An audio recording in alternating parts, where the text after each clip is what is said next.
Assalamualaikum warahmatullahi wabarakatuh. Kembali lagi bersama saya di channel Kreator Amatir. Mohon maaf sebelumnya karena hari ini saya tidak bisa membacakan sebuah komik.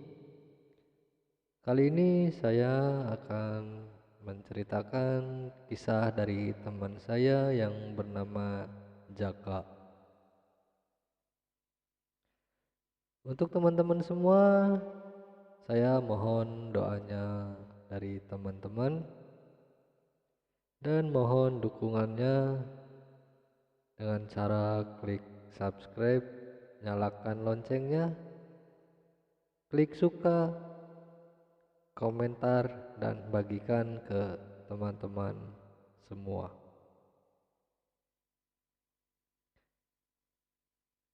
Kisah ini dimulai dari tahun 2000.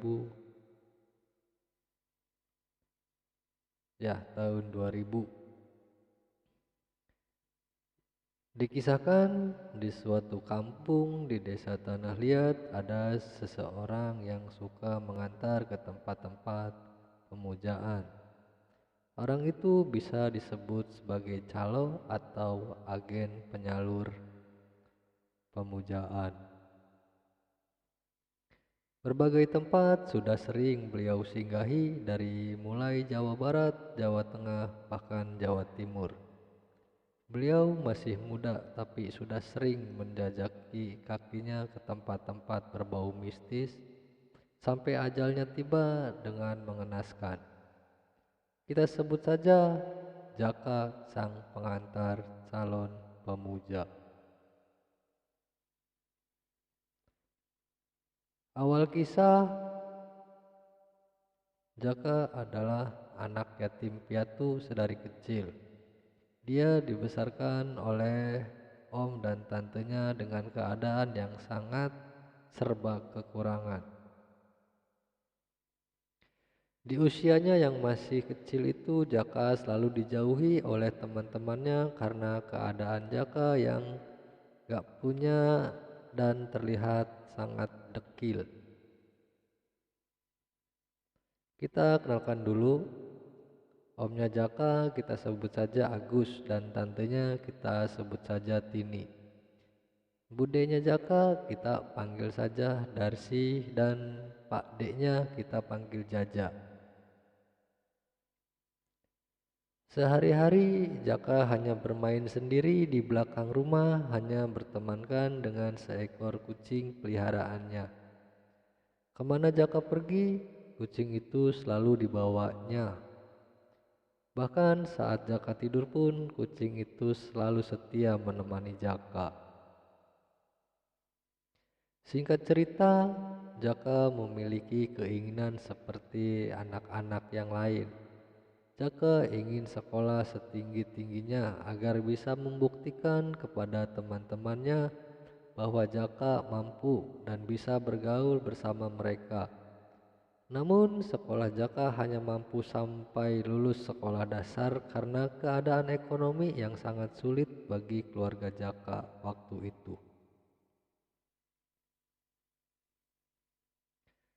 Dan alhamdulillah Jaka sudah lulus sekolah Tan. Jaka pengen lanjut sekolah ke sekolah menengah pertama, kata Jaka. Duh kak, bukannya tante gak mau kamu lanjut sekolah. Tahu sendiri kan keadaan kita saat ini bagaimana? Jangankan buat biaya sekolah, buat makan aja susah kak. Tahu sendiri kamu juga jarang makan, ucap tantenya. Jaka pun terdiam saat mendengar kata dari tantenya. Padahal dalam hatinya sangat ingin melanjutkan sekolah. Tidak berselang lama, tantenya Jaka pun bicara. Gini aja kak, kamu pergi ke rumah budekmu di Jawa Tengah, sampaikan keinginanmu kepada budekmu di sana dan bantulah budekmu mengerjakan sesuatu di sana, kata tantenya Jaka. Jaka pun mengiyakannya. Iya Tan, minggu depan setelah pembagian raport, Jaka akan minta Om buat antar Jaka ke sana, ucap Jaka. Minggu selanjutnya, Jaka pun siap-siap untuk pergi ke rumah Pak D dengan semangat dan penuh harapan. Namun harapannya tak sesuai dengan yang diharapkan.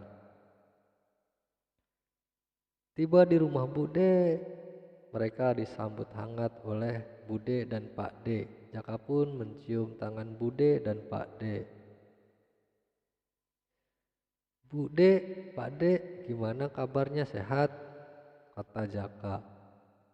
Alhamdulillah Le, sehat, kata Bude dan Pak D. Lalu mereka mengobrol dan menceritakan kedatangan Jaka ke sini.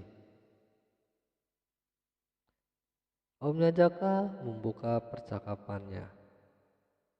Kak, maaf, maksud kedatanganku ke sini hanya untuk mengantarkan Jaka ke sini. Iya Gus, aku paham, kata Bude. Jaka kepingin banget sekolah kak, tapi kakak tahu sendiri keadaan aku seperti apa di kampung, kata omnya Jaka. Iya, aku paham Gus. Biar Jaka tinggal di sini dan bersekolah di sini, sekalian bantu-bantu aku sama Jaja mengurus kebun pertanianku di lereng bukit di sana, kata Bude. Ya wis, matur suwun sangat ya kak, kata omnya Jaka. Iya, sama-sama Gus. Koyo karo sopo bae Gus, ucap Bude. Mereka pun ngobrol tak kenal waktu sampai sore hari dan Agus pun pamit pulang. Kak, aku pamit mulai yuk, kata omnya Jaka. Lah, kok orang nginep, kata budeknya Jaka. Ora kak, bojoku ra ono bature, kata omnya Jaka. Oh alah, kok sesukae mulie Jaka teh wis sore, kata Bude. Wes ora apa-apa kak, kasihan anak-anak di rumah, kata omnya Jaka. Ya wes, hati-hati ing dalane yo, kata Bude. Iya kak, aku pamit yuk, kata omnya Jaka. Sebelum pulang, Om berpesan kepada Jaka, Kak, jangan nakal ya, bantulah Bude sama Pak D, jangan buat mereka marah dan kecewa. Kamu ini sedang bertamu di rumah Bude dan jaga bicaramu, bicaralah yang sopan. Jaka pun hanya mengangguk-angguk saja. Lalu Agus pun menyalami tangan kakaknya untuk pamit pulang. Gus, tunggu sebentar. Bawa ini untuk oleh-oleh di rumah, kata Pak D. Jaja. Diberinya sekarung sayuran segar dan selembar amplop yang berisikan uang untuk bekal dan ongkos perjalanan Agus di jalan. Sekarang kita fokus ke Jaka dan Pak D. Malamnya Jaka ditanya sama Pak D dan Bude di ruang tamu. Kak, betul kamu ingin sekolah? Kata Jaja.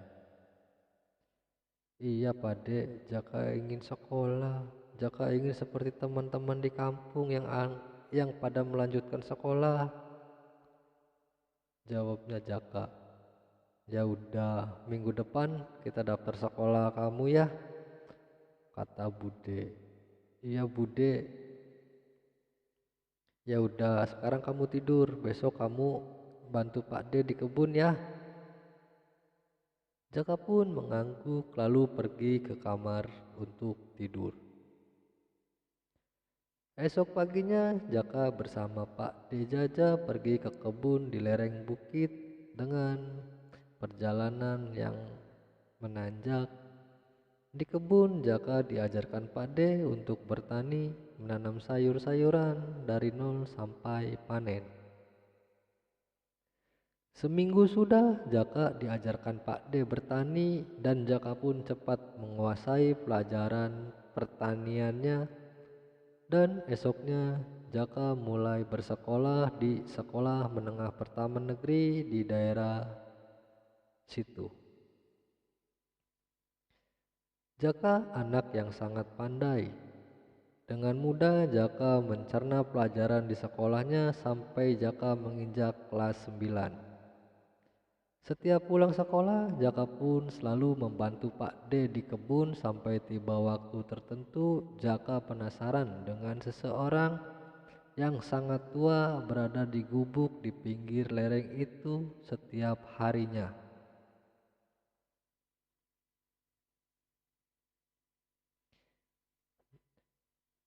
Jaka pun penasaran dan menghampiri orang tua itu.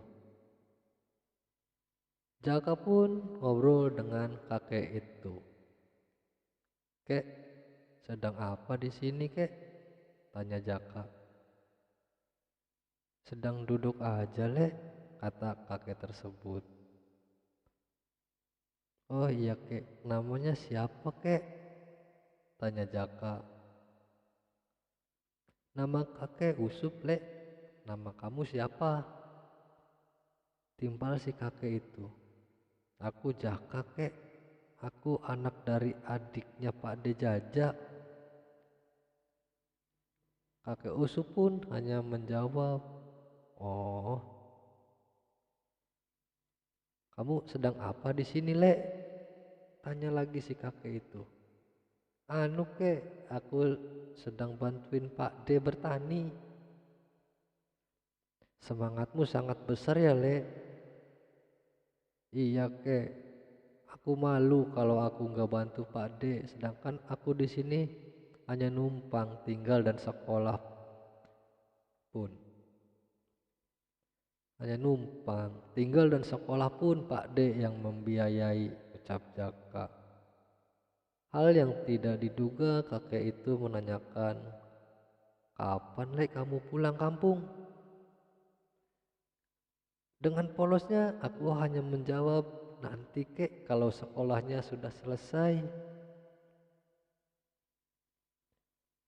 "Apakah kamu mau kakek kasih kerjaan, Lek, nanti setelah kamu selesai sekolah?" "Kerja apa, Kek?" tanya Jaka. "Sebelum kakek kasih kamu kerjaan, kakek ingin bertanya terlebih dahulu," tanya si kakek itu. "Apa, Kek?" jawab Jaka. "Apakah di kota asalmu dulu ada yang ikut pemujaan?" Jaka pun terdiam dan keheranan, dan dengan polosnya Jaka bertanya, "Pemujaan seperti apa, Kek?" Kakek pun menjawab, "Pemujaan adalah perjanjian dengan jin di suatu tempat keramat yang apabila orang tersebut melakukan pemujaan, orang tersebut bisa kaya mendadak, tapi tetap dengan konsekuensi dan syarat yang disetujui.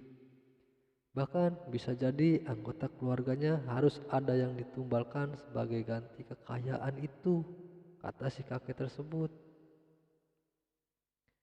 Jaka pun kebingungan. "Jangan bingung, kakek tidak menyarankan kamu untuk ikut pemujaan itu. Kakek hanya mau ngasih kerjaan buat kamu. Apabila suatu saat kamu pulang kampung, carilah orang yang mau melaksanakan pemujaan dan bawalah orang itu kepada kakek." "Emang kakek sebagai apa, Kek?" tanya Jaka dengan polosnya.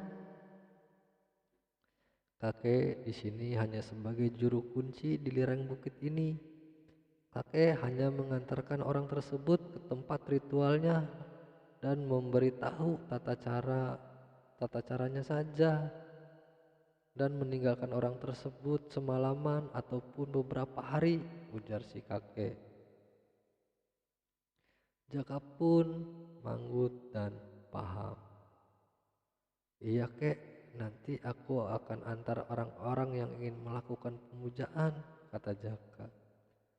Waktu sudah mulai senja dan Pak D memanggil Jaka untuk pulang. Lalu Jaka berpamitan pada kakek itu dan menanyakan kalau nanti Jaka membawa calon peminat dibawa kemana kakek. Temui kakek di gubuk ini, ucap kakek. Singkat cerita, Jaka pun berpamitan pulang kepada Bude dan Pak D ke kampung halamannya. Jaka pamit ya Bude. Iya Lek, hati-hati di jalannya ya Lek, kata Bude. Iya Bude. Sesampainya Jaka di kampung halaman, Jaka mulai mencari seseorang yang hendak melakukan pemujaan itu secara tertutup. Karena Jaka tahu hal itu adalah aib untuk orang yang melakukan pemujaan.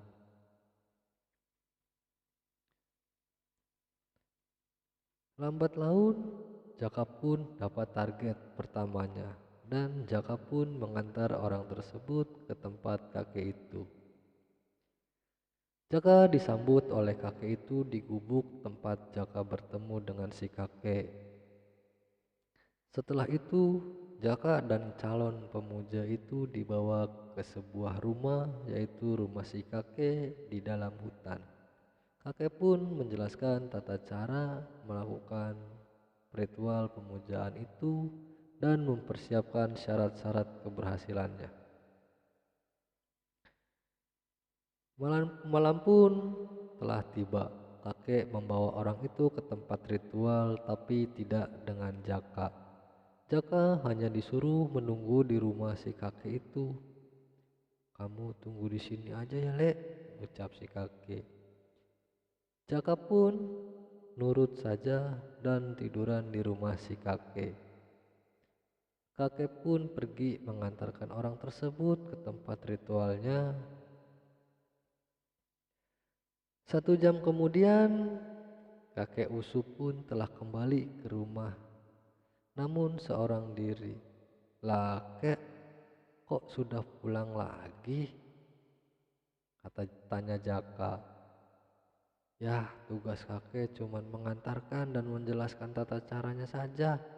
Masalah berhasil atau tidaknya, itu gimana niat dan usaha orang tersebut. Nanti tinggal kakek jemput lagi sebelum adzan subuh berkumandang, kata si kakek. Hanya dengan 1 malam orang tersebut berhasil menyelesaikan perjanjian dengan jin. Setelah dijemput oleh si kakek, entah apa yang dibicarakan orang tersebut dengan si kakek karena aku gak diperbolehkan mendengarkan percakapannya. Lalu Jaka dan orang itu pun pulang. Jaka dikasih sebuah amplop oleh si kakek itu tanpa sepengetahuan orang tersebut. Jaka tidak berani membukanya sebelum sampai rumah. Orang itu pun tidak menceritakan apa-apa dan hanya terdiam sepi. Sesampainya di rumah, Jaka pamit kepada orang itu dan Jaka diberi uang oleh orang itu sebagai tanda terima kasih karena sudah diantarnya ke tempat itu. Lalu Jaka pun pulang dan membuka amplop yang diberikan oleh si kakek dan ternyata isinya adalah uang. Walaupun tidak seberapa, tapi Jaka merasa senang. Wah, 1 orang dapat uang segini. Kalau sebulan dapat 10 orang, mungkin aku bisa beli motor baru nih, ucap Jaka dalam pikirnya. Di bulan berikutnya, Jaka pun pulang pergi ke tempat si kakek dan telah banyak mengantarkan calon pemuja ke tempat itu. Sampai yang diimpikannya tercapai, yaitu motor baru, cash, tanpa kredit.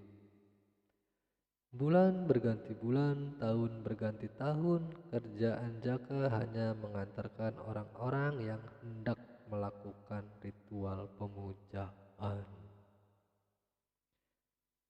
Sampai tiba di saat dia menikah dan keanehan pun mendatanginya. Setiap istrinya Jaka mengandung, menginjak 4 atau 5 bulan, selalu saja keguguran. Sampai beberapa kali istrinya Jaka keguguran, sampai divonis tidak bisa punya anak lagi. Bertahun-tahun Jaka menikah belum pernah mendapatkan darah dagingnya sendiri, selalu saja keguguran di kehamilan mudanya. Seminggu sebelum Jaka menghembuskan napas terakhirnya, setiap malam selama seminggu, Jaka selalu didatangi sosok mengerikan di dalam mimpinya. Makhluk itu berkata, "Kenapa tidak pernah datang lagi dan membawa calon majikanku, Jaka? Dalam waktu 1 minggu, kamu tidak membawa calon majikan kamu akan mendapat musibah yang mengenaskan," kata makhluk itu. Jaka pun tidak menanggapi mimpinya itu karena saat itu Jaka sulit untuk keluar rumah dikarenakan istrinya yang sangat pencemburu. Jangankan mengantar orang ke pemujaan yang berhari-hari, pulang malam sedikit pun Jaka kena ocehan istrinya. Tahu sendirilah kalau istri pencemburu, kalau suami salah sedikit aja ngocehnya selama. Ini teruntuk istri yang sangat pencemburu ya. Bagi istri yang tidak pencemburu, mohon jangan tersinggung. Mungkin hanya istrinya Jaka saja yang cemburunya keterlaluan. Tepat hari kejadiannya Jaka hendak menjemput seseorang di suatu daerah yang jalannya berlubang atau hancur. Jalannya pada waktu itu.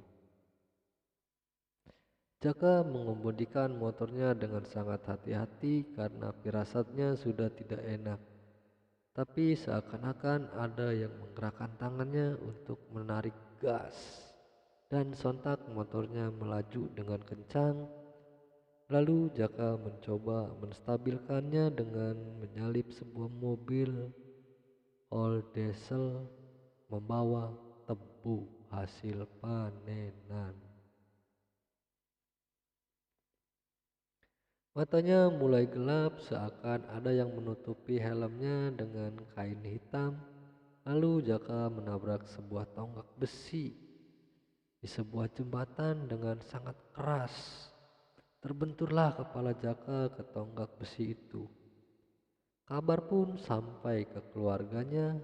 Sudah dipastikan tulang kaki dan tangan patah dan helmnya juga hancur.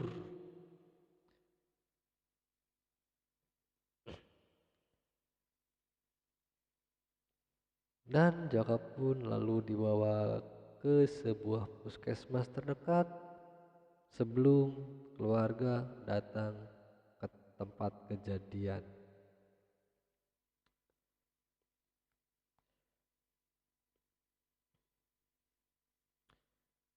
Setelah helmnya dibuka di sebuah puskesmas, membuat semua orang menjerit melihat keadaannya. Kepalanya yang hancur, darah pun berceceran di sekitar tubuh Jaka karena Jaka baru menghembuskan napas terakhirnya 1 jam setelah kejadian itu. Ada salah satu orang yang melihat sosok makhluk tinggi besar bertaring memperhatikan jasad Jaka. Cerita ini saya akhiri di sini karena kelanjutannya hanya acara tangis-tangisan keluarga Jaka dan keluarga istrinya.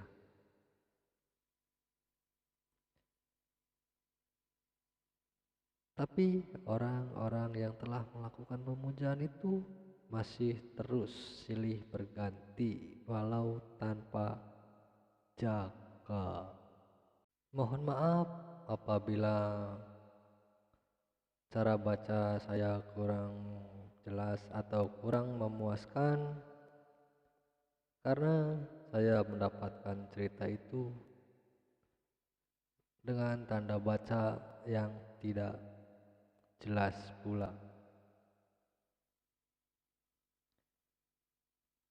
Yang jelas untuk teman-teman semua, apabila suka dengan cerita itu, mohon tinggalkan like, komen, share ke media sosial teman-teman, dan jangan lupa subscribe dan tekan loncengnya untuk mendapatkan notifikasi dari channel ini.